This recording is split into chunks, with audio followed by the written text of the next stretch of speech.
Hey, everybody. Today, I want to break down how I see the three levels of AI. Now, this isn't meant to be an end all be all AI breakdown or a technical instruction video or something like that. This is more meant to just give a little bit more context or maybe expand your thoughts on how you're currently using AI and how you could use AI. I'll also say this is more aimed towards those who are AI beginners or somebody that's just been dabbling and maybe using ChatGPT or something real simple and is just curious to learn a little bit more. No matter where you look, you see that AI is an extremely hot topic. Everything is about AI right now. Even using different SaaS platforms or different tools in your e-commerce that historically had were great or had X purpose. They're all integrating AI now, and now I mean you're seeing these tools you know massively improve their offering just by including AI. And of course, you're seeing others that are just adding it as a buzzword because everybody wants to use the word AI now also. But in those areas where it's integrated in a good way, it's a total game changer. So um, I think what I'm going to talk about here is equally applicable whether you're using it personally, like in your personal life, or professionally. Let's say you own a small business, or let's say you're working in a company and you say, okay, how can I integrate AI into what I'm doing to make me more productive and do less work at the same time? It's a win-win. And of course, in these three levels, we're kind of covering, extremely basic usage to much more advanced usage. At the same time, we're not going to go in depth and we're not going to talk advanced usage. I just want you to see the full spectrum of what's possible as an individual now, or small business owner or something. You using it personally, not necessarily setting up an entire business system for a large corporation or something like that. So let's get into it. The first level of AI usage, and this is by far the most common. I'm sure almost everybody listening is using AI for this, but it's just using AI essentially as a Google replacement, right? We're so used to asking questions to Google, and it could be something really simple, something about your daily life or something around the house or whatever. Now, instead of Googling that and trying to figure out how can I type this in short form in Google, and how can I get, which one of these links is the most relevant? And you're just finding these blog posts or these articles or forums and trying to sift through everything. Now you can use AI and you can get a human-like response that's created from all of the information, forums, blogs, instruction manuals, whatever, compiled into like a nice conversational answer. Now, of course, it gets a little bit more complicated than that because the quality of the answer that you get depends on the quality of the prompt, right? If you're very loose with the prompt, you're often going to get a very loose answer.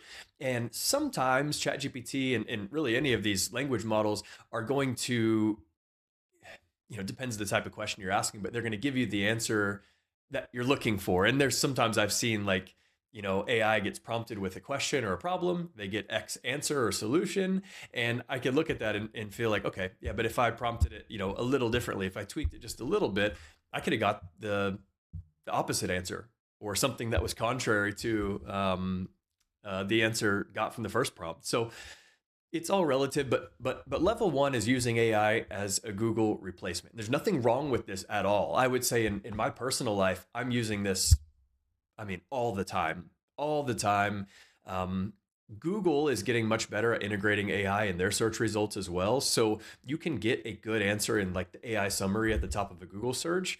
Um, at the same time, it's much harder. Let's say you want to, and maybe they have this now. I just don't use this. I just don't use Google that much anymore. But um, you can, I don't know if you can respond to it and kind of prompt like the next answer or the follow-up question you have or something like that. I'm not sure. But let's take ChatGPT as an example. It's like, I think now the fifth most visited site on the internet, which is insane. I think it's 500 million daily or weekly users. It was incredible, So and let's say you are using AI in this way now. There's nothing wrong with that. So just because this is level 1 of 3 does not mean that there's something wrong with this. Does not mean that, oh yeah, you're behind or something. It just depends on the use case, right?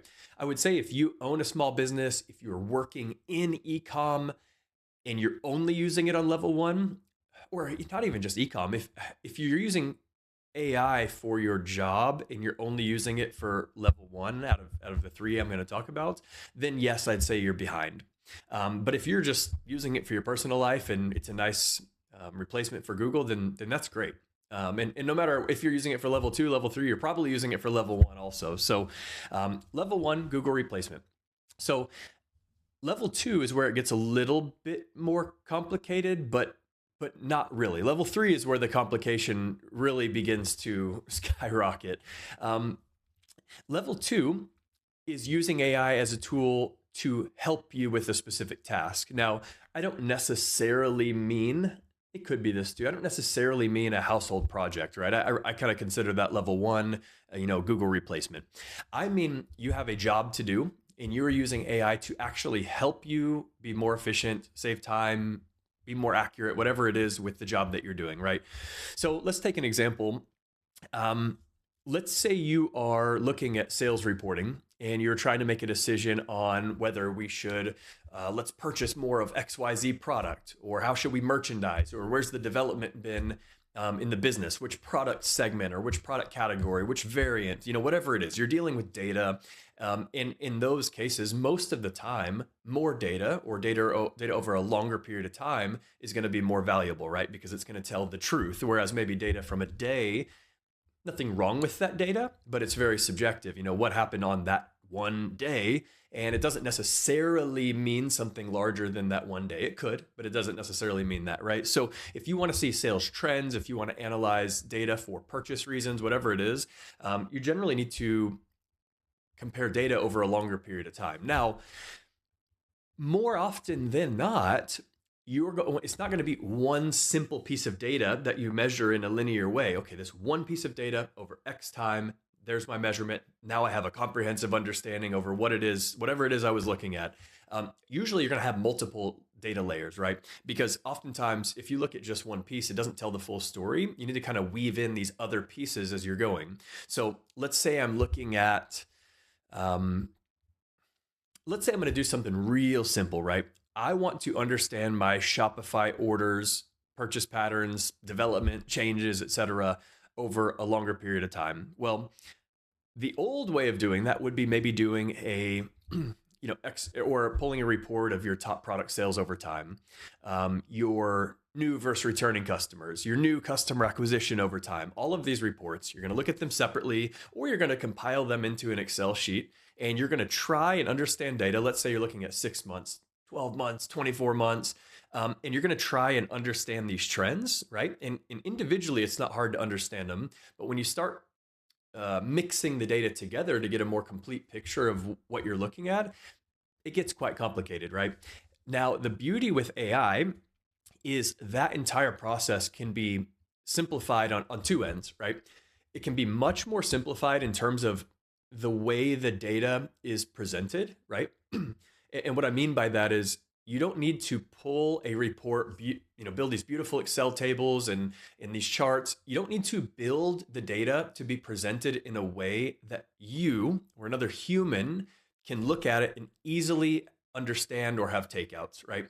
It can be much more, basic Excel tables. It can be mass data, huge Excel sheets. And instead of saying, okay, how can I turn this into an actionable insight report or something that's, halfway easy to digest, you can pull it in a mass table, super ugly, but as long as the data is structured in a way that AI can understand, then you can use AI to help you. So on the front end, it's going to save you time because you don't need to make something that's beautiful out of the data. You can pull raw data and a lot of it, and a lot of layers of it. Okay, and then on the back end, AI can help you understand that data.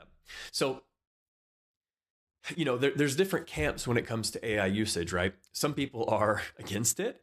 Some people are so for it that they're just handing everything over to AI. And then you have everything in between, right? I'm somewhere between camps, but I would say that I firmly believe that AI I can say this without a shadow of a doubt as far as how I see it. AI is a great tool to help you understand data, more data much faster, right? So I firmly believe even if you are not in the camp of letting AI do the thinking for you and make the decisions for you, it can save you so much time when it comes to understanding data, understanding way more layers and way more data than your human brain can easily understand, right? And of course, I'm generalizing here, but I think you get my point. So I would encourage you, if you're using it for any sort of work or business case and you haven't kind of graduated to this level I'm talking about now, without a doubt, graduate to this level. It's a little bit of a, it can be a little bit of a learning curve, but just try. You can't go wrong if you're just trying, right? So let's say you wanted to do something simple. Let's say you're on Shopify. You can go to orders and you can export order history. You can export to CSV, right? You can take that CSV directly. And this is, once again, this is just one example, right? A super easy example. This is not complicated here or complex or exciting for those of you that are, power users or advanced users with different AI tools. But you can take that CSV, upload it directly to, let's say, ChatGPT. That's generally my favorite large language model. And ask for a breakdown of XYZ, whatever it is. You can explain, it's important that you give it context. You can explain what it is, explain what you're looking to get out of it. And then you can see, sometimes it can give you just high level takeouts. And then you can kind of shape those takeouts by further prompting ChatGPT to dig deeper into the data. So you're going to want to instruct ChatGPT to review, every piece of data in that document. Otherwise, it's easy. It skims through. It only looks at one layer. You can't just assume that it's looking at everything, right? So you need to instruct it to thoroughly review every cell, every piece of data in this document. Here's what it is. Here's what I'm looking to get out of it. Okay. Then it's going to give you takeouts based on your instructions. And if it's not fulfilling what you're looking for, you just continue prompting. You say, okay, this and this part was great, but for this, I want you to dig deeper into this and provide me with X instead of Y. And if you just take this, if you haven't kind of graduated to this level yet, if you just take this example and literally do this in your Shopify store or whatever you have that's similar to this, just dump a bunch of data. Dump enough data where you would look at it and go, okay, this would be a nightmare to deal with. Take that data, make sure it's structured in a easy to understand way or half easy to understand way with properly labeled is essentially what I mean.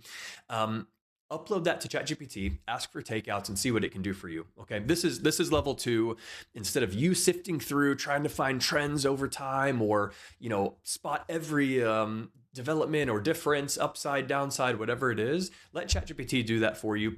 If you have a list of takeouts you need, give it that list, right? Let it do the work for you. You don't need to sift through this. And something that could have taken days to go through can take you an hour, 30 minutes, an hour, 2 hours, depends how detailed you want to be and how you need this, if you need to kind of structure this in a presentable way afterwards. But amazing, amazing, amazing tool.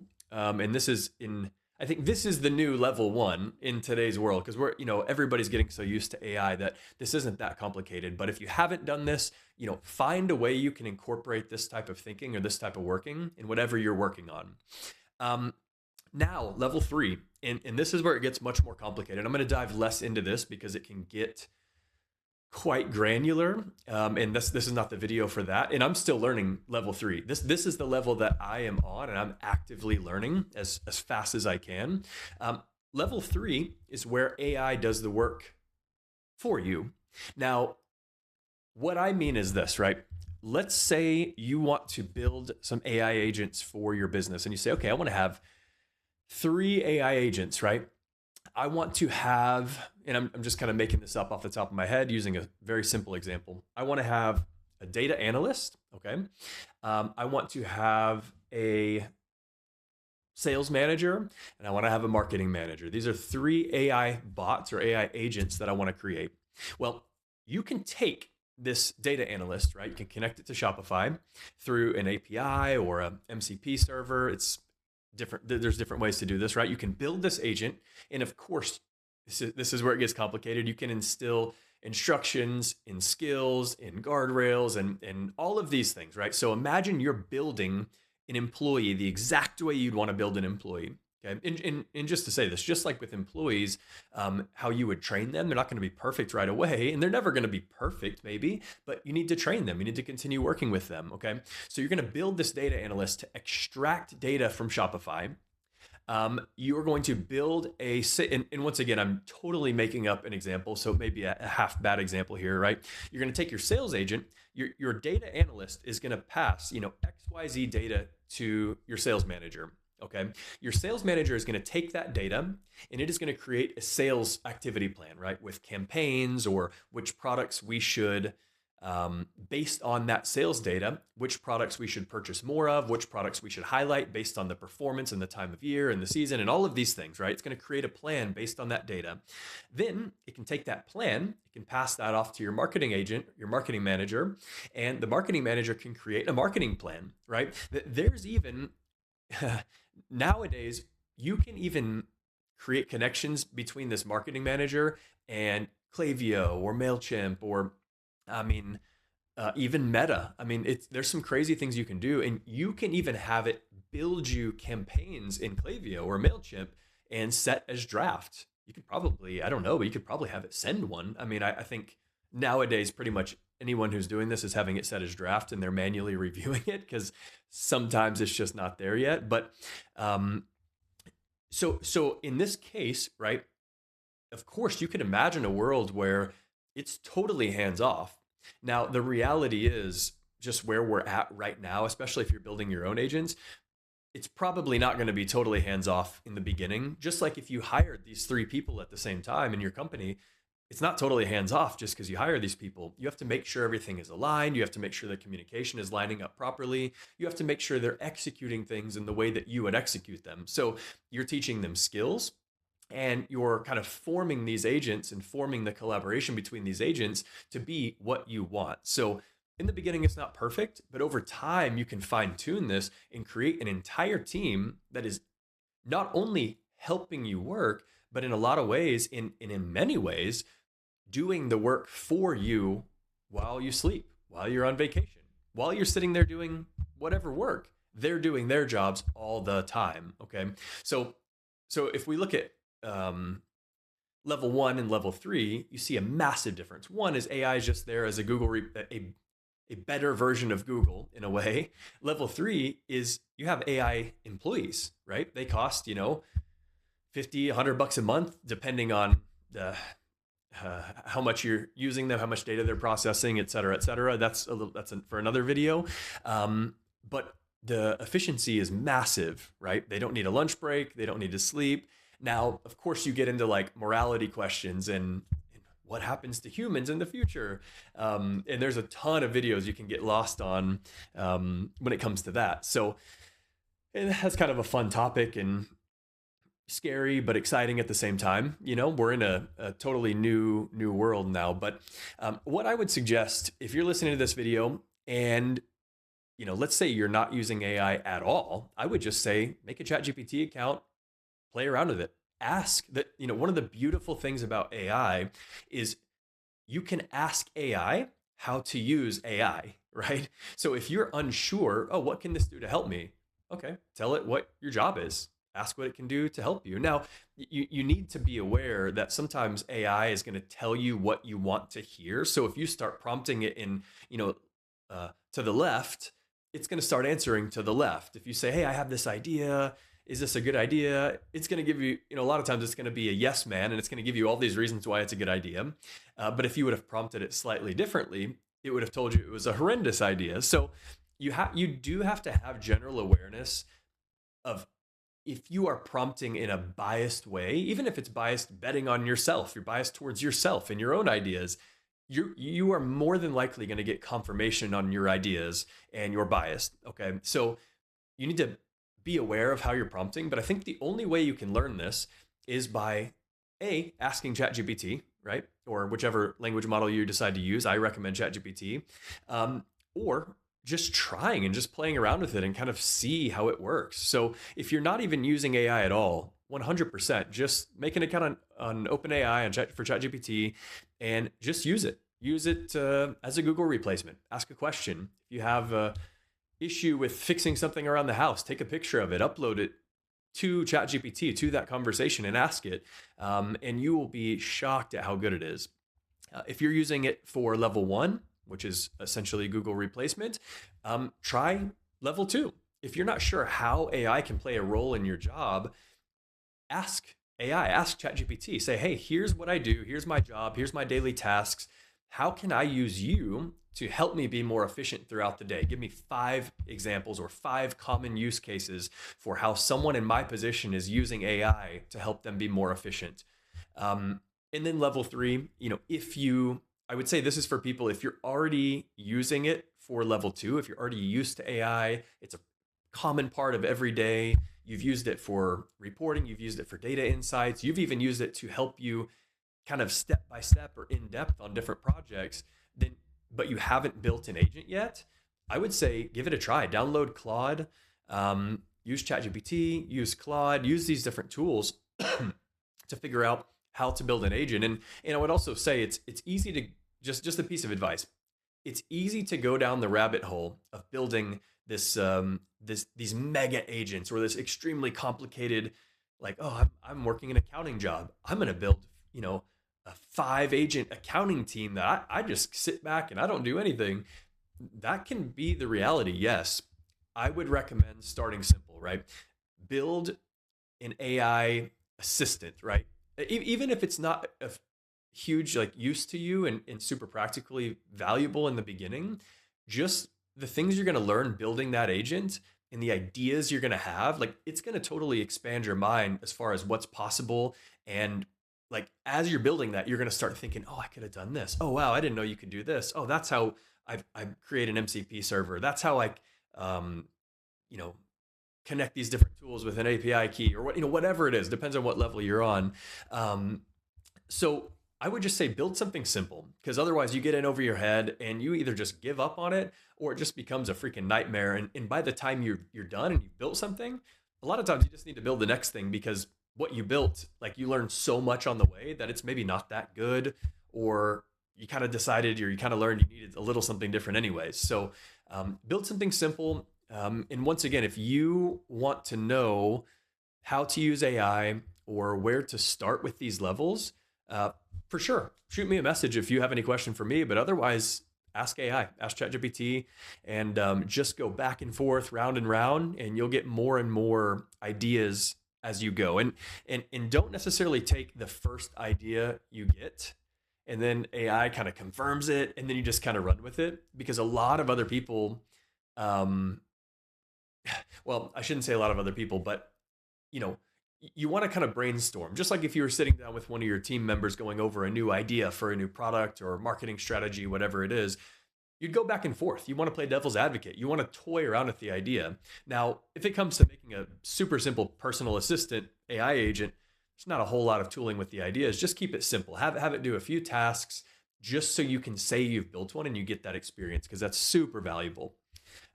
Let me know in the comments. I would love to hear if you guys see this differently than me. The beauty of AI is every single week it's changing so fast, right? That like if you get 100 people together, you're gonna have 100 different ideas and use cases, and the way everybody's using AI, and even oftentimes the fundamental approach to how they're using AI is different from one another. So the ideas never stop flowing, and this thing is freaking huge. So if you have other ideas, if you agree, if you disagree, let me know in the comments. I'd appreciate it. Thanks, guys. Hope you learned something from this, or hope you can, hope your mind is expanded a little bit and you're excited to go try AI on a totally different level than you have been.